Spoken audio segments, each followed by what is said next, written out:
So welcome to the blogcast. So my a red blog post, which today is all about doubt, and the title is "Your doubt will eventually kill you," and that's something that my teacher used to say. And I found that very much extreme, the phrasing of it. And but over the years, I have noticed and experienced how deep doubt actually can go, and what shapes and in which facets it comes, and how it really infiltrates your entire life. So if this is you're self-doubter, and you are dealing with that, or you're struggling with that, then listen to it. So your doubt will kill you. 8 ways to overcome doubt and other hindrances. Your doubt will kill you. These were the words of my late teacher, Patanjali. For him, doubt was the evil number 1 in our ways of progress. When I first heard these words, I thought, wow, that sounds a bit excessive. But now I have been on the self-doubt team for as long as I can remember. Not good enough, not intelligent enough, not rich enough, not enough, whatever you want to add to it. And I had ample opportunity to explore it in all its forms and facets. Are you with me here? Practicing yoga mainly works on the mind, right? Postures are, respective of all their benefits for the body, a vehicle to access the mind. We learn to be resilient, we overcome or become more confident as we master more challenging poses. Whatever we achieve, what counts is the process that took us to that achievement, not the ability to do something afterwards, because these skills are transferable. Let's assume you always wanted to be able to do a handstand, just because it seems like it's a pretty scary pose. Working your way towards it, slowly strengthening the shoulders, back and core, as well as the determination and discipline needed, will give you strength and confidence in other areas of your life too. The first time you raise your legs overhead, it makes you think you're unstoppable. You think, now I managed to do that, I can ask for that pay rise, I can enroll to this training, I can ask this person out, right? It works both ways. The more you say, sorry, I can't do that, my shoulders hurt, my back hurt, I'm not strong enough, I'm not flexible enough, to the extent that you don't even start working on it, this attitude will equally filter into all aspects of your life. So the more you prove that you can do something or work your way towards it, the more confident you become, and vice versa. Doubt is an attitude of our mind. Staying with the handstand example, first you manage to lift against the wall. Great. Then, after a while, you must move away from the wall and leave your safety net. The whole process might restart.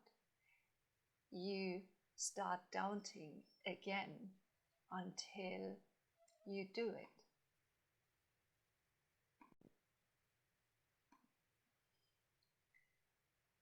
It is a work in progress, and doubt will show up in different disguises because it's an attitude of the mind, a pattern that gets triggered.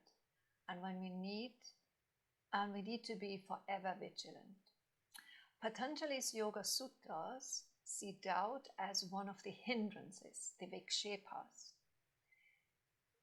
It says disease, dullness, doubt, carelessness, laziness, sensuality, false perception, failure to reach firm ground, and slipping from the ground gained. These distractions of the mind are the obstacles. He continues to explain how we experience these hindrances, or in our case doubt, in the following way. Accompaniments to the mental distractions include distress, despair, trembling of the body, and disturbed breathing. Constantly doubting yourself is distressing. We all know that feeling, and we get desperate. Deep down, we want to achieve something, but we don't, because we don't even try. At the same time, we see others succeed in our dreams. This feels like a knife rammed into our hearts and then turned for extra hurt. Buddhism also mentions doubt. In Sanskrit, the word for doubt is samshaya. Samshaya means uncertainty. If different conflicting views are found about the same object, then doubt arises in the mind as to which is a reliable view. Gautama Buddha defines it as that in which different conflicting judgments arise about the real nature of an object. Samshaya is not an error, not an absence of knowledge, it is a not sure knowledge. It is conflicting because we imagine different scenarios, but none are true because we are speculating, imagining, and fantasizing. But this is not knowledge, as we don't even try it to test. So how do we get out of this cycle of doom? The path Patanjali offers is clear. Different routes are suggested that you can choose from according to your tendencies. He says, the practice of concentration on a single subject is the best way to prevent the obstacles and their accompaniments. Patanjali wants us to focus on something. For example, if you say, okay, I give this handstand a go. Go to a teacher and ask them to show you. Now, the point is that you receive the guidance, you get the workout and start practicing. You don't go on YouTube, check out other teachers and how they teach it, and then do that or a mixture of both. No, you focus on that one workout and keep practicing it no matter what. It is not to your liking, the first version or the first suggestion. So you can do this by cultivating attitudes of friendliness towards the happy, compassion for the unhappy, delight in the virtuous, and disregard towards the wicked. The mind retains its undisturbed calmness. This was my teacher's favorite. He used to say, if you implement only one thing, choose this one. But there's more. Or the calm is retained by the controlled exhalation or retention of the breath. You may be more of a doer. Let the breath be your tool. Slow the exhalation down or lengthen the pauses between the in and out breath. Still not your cup of tea? Maybe this is more for you. Or concentration on subtle sense perceptions can cause steadiness of the mind. Subtle sense perceptions are concentrating on the tip of your nose, for example, taking your gaze there without straining the eyes, or feeling the subtle draft of the breath at the entrance of your nostrils. Another point of focus could be the tip of your tongue. Too difficult? How about this one? Or by concentrating on the supreme, ever blissful light within. The divine light is in your heart, and you can imagine a golden yellow globe of light in your heart. Maybe others inspire you, and you can find connection with a person more accessible. Or by concentrating on a great soul's mind, which is totally free from attachment to sense objects. I used to find Nelson Mandela beyond, and I still do. Imagine how it would be to be imprisoned. Bear in mind that a prison can take many forms, without a shred of hope that this situation will swing in your favor. For 27 years, he had to wait and keep his spirits up. That's a pretty long time. When I feel stuck, thinking of him will always boost me and make me believe that everything is possible. Hold on, there's another one. Or by concentrating on an experience that they had during a dream or deep sleep. For this one, or this is for the ones who work with dreams and experience dreams that feel more like reality. But if that's not you, you can think about the peaceful state of sleeping. Patanjali offers 7 different ways to overcome doubt and any of the other hindrances. He asks you to choose one of those and focus on that, and that's it. But then, to top it all, the Yoga Sutras chapter 1 verse 35 concludes, or by meditating on anything one chooses that is elevating.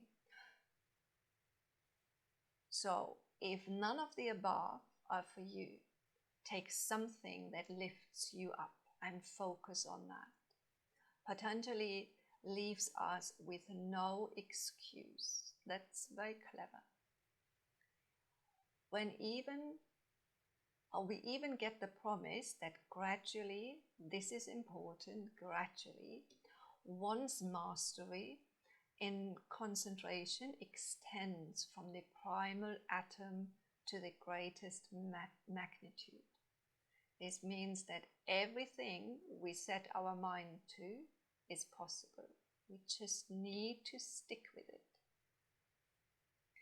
That's why I love reading Patanjali's Yoga Sutras. There's always a suggestion for the issue and a way forward, with multiple suggestions, considering that everyone is different and needs a different means to reach the goal. I hope you find this helpful. I'm still discovering aspects of doubt in my mind and know all too well how difficult it is to eradicate thoughts and behavior patterns that don't serve me. I'm on a mission though, and I have luckily been equipped with the same degree of relentlessness. So if you want to come out of your cycle of doom, that's what you repeat. The same thought and doubting yourself, self-sabotaging patterns. Choose one of the above and get started. Or select something that uplifts you. And this whole process of focusing only on one thing and sticking with it And practicing it again and again and again leads to the opposite of doubt, which is trust, shraddha. Because trust is our trust into the practice that we do again and again and again, that it will lead us to whatever we try to succeed with it. I hope you found that helpful, and let me know if you try something. Let me know how it works for you. Let me know your thoughts about this. Okay, thank you for listening, and see you again. Bye-bye.